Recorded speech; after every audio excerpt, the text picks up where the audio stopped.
चोखा मेला जी महाराष्ट्र के संत हैं, गृहस्थ संत। महाराष्ट्र में तो बड़े महामहिम महिम गृहस्थ, जो आश्चर्यजनक, जिनका त्याग वैराग्य अनुराग। वो अपने घर के सेवा के लिए, ठाकुर जी के लिए सब्जी लेने जा रहे थे। कुछ ऐसे रुपए होंगे, बड़ी मेहनत से कमाते थे, निर्माण कार्य, गृह निर्माण कार्य आदि में वो करके फिर उससे जो अर्थ मिलता था। देखा एक बहुत बड़े बड़े ऐसे केले रखे हुए थे। देखते ही मन में आया कि ये केले विट्ठल भगवान को बहुत अच्छे लगेंगे। सब्जी नहीं ली, उसके केले ले लिए।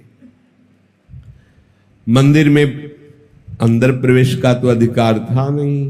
दरवाजे पर खड़े हुए आवाज लगाई कि ये केले का भोग लगा दीजिए विट्ठल भगवान को। भगवान की बड़ी विचित्र लीला होती है। कुछ पार्षदों ने, निजी सेवकों ने उनको धक्का मार करके बाहर किया।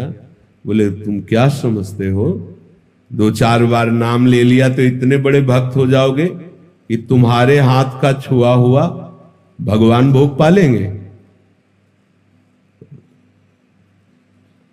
उनको ऐसा कुछ इस बात से बुरा नहीं लगा कि ऐसा, एकांत में जाके प्रभु से बात करने लगे कि मेरा अपमान हुआ है, इस बात का मुझे कोई दुख नहीं, लेकिन आपने ऐसा क्यों किया। हमारे हृदय में प्रेरणा की और फल देख करके मेरे मन में आया कि आप पाना चाहते हैं, आपके लिए ले गए। तो मुझे ऐसी जगह पैदा ही क्यों किया जो आपको पसंद नहीं सेवा। आप तो सब कुछ कर सकते थे ना, फिर आप चलो, फिर आपने चाह क्यों प्रकट की। ठीक है, यदि आप ऐसा है तो फिर इस शरीर को रख के क्या करेंगे, क्योंकि ये शरीर आपकी सेवा के योग्य नहीं ना। आज से अन्न जल बंद और इस शरीर का हम त्याग कर देंगे। जब तक आपकी सेवा के योग्य मैं नहीं होऊंगा तो क्या इस शरीर को रख के करें। दरवाजा अपना बंद कर लिया और निश्चय कर लिया कि ना जल ना अन्न इस शरीर में नहीं डालेंगे। देखो छोटा सा कर्म है, भगवत प्रीत्यर्थ। जे ही ठाकुर जी का शयन हुआ, निकले ठाकुर जी, गए, दरवाजा खटखटाया, आवाज लगाई, बड़ी अमृतमयी वाणी, एकदम आकर्षित। कौन? कहा चोखा मेला जी, बहुत भूख लगी है, खोलिए। जे ही, अब वो पूछ नहीं पाए आप कौन, जे ही दरवाजा खोला, अनंत लावण्य कांति रूप सौंदर्य बरस रहा है। नव किशोर अवस्था ठाकुर जी, एकदम आह भर के रो पड़े, आनंद समुद्र प्रभु सामने। प्रभु ने कहा इस समय रोने धोने के टाइम में मुझे बहुत भूख लगी है। आसन जो भी जैसा था बिछा, विराज ना आसन तुम्हारी गोद में बैठे। प्रभु गोद, वो केला जो लाए थे ना, बोले हाँ प्रभु, तो अपमानित करके भगा दिए गए, तो ला के वैसे बोले लाओ लाओ ना, गोद में ऐसे केला पवा है, देख लो। प्रभु को ये थोड़ी है, प्रभु तो सबके हैं ना। प्रभु ने पाया, बोले आज जो स्वाद मिल रहा है वह मंदिर में भोग लगता है ना, ऐसा स्वाद हमें नहीं मिलता। रुक्मिणी जी को भी पता लगे कि मेरे प्रेमी जनों के द्वारा दी हुई वस्तु में कितना स्वाद है, तो 2 केले दे दीजिए।